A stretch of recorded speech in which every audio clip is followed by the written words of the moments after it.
পাঁচতলা ফিসে মাটিতে ছেড়ে দেবো কুত্তার বাচ্চা, তাই বলে আমাদের বাচ্চা আমাদেরকে মারছিল বেদ দিয়ে। ওখানে মারছিল বেদ দিয়ে পুঁতে। বাড়ি ওই মেলা দূরে, সেজন্য ডাকতে যায় না, সেজন্য আমাদের এরকম মারেছে। যে বেঞ্চের সঙ্গে এরকম করে করেছে, সেনাতে ঘোষণা লেগে এরকম হয়ে গেছে। এটা সত্য, কারণ প্রতিটা ছেলেপেলেই বলছে যে হচ্ছে আমার শুধু বাচ্চারি মারে ওদের ক্লাসে। আর অভিভাবকদের বলবে, ওরা বললে নাকি বলে যে হচ্ছে অভিভাবকদের বললে পারে আবার হচ্ছে মারবে। ওরা তো আমাদেরও তো এটাই কথা, স্যার কেন মারবে? পড়ালেখা না পারলে সেটি মারলে এক কথা, কিন্তু এরা তো লেখাপড়ার জন্য মারেনি। ওরা হচ্ছে ওই 5-এ পড়ে সেই অনেক দূরে, সেই ছেলেকে ডাকতে বলেছে, ওরা যায়নি বলতে ওই জন্য ওর মারেছে। কিন্তু ভয়তে কিছু বলিনি। আজ গত পরশু দিনকার ঘটনা। আমি হচ্ছে রাত্রে শুনছি, আমাকে আমার বড় ভাই ফোন দিছিল, ফোন দিয়ে বলছে এরকম তোমার মেয়েকে মারছে, তোমরা কি জানো নাকি?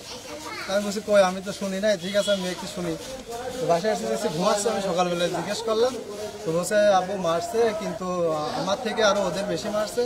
তো কাক কেমন মারছে? তো বলে আমার ভাই মেয়েটা নাকি চুলের মুঠো ধরে এই বেঞ্চির উপরে মানে আঘাত করছে, মানে মাথা দিয়ে। এভাবে বললাম, এবং এর হাতেও মারছে, এর হাতেও মারছে। আবার স্টিলের কষি দিয়ে গলায় এমন করে আর বলে কিছুটা হয়তো সত্য, যেটা সত্যি হয়েছে। এর জন্য আমি আবার যিনি অভিযোগ দিয়েছে তিনি আমার কাছে আসলে আমি খেতেছিলাম। তিনি বললে স্যার আমার চুলের ঘর মারিছে, আর একজন বললো আমার স্যার এখানে লাগিয়েছে। আমি ওদের হাতটা বললাম যে তুমি চিন্তা করো না, আমি এর একটা বিচার আমি করতেছি। আমি প্রধান শিক্ষক, আমাদের বিচার করতেই হবে। তাই আমি নিজে ওদের নির্দিষ্ট স্থানে বসা দিয়ে আমি আসলাম।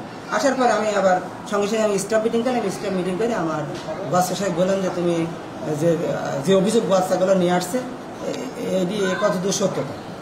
স্যার বললো যে তুমি যদি এ ধরনের কার্যকলাপ করে থাকো, শিক্ষক হিসাবে এটা খুব লজ্জাস্কর।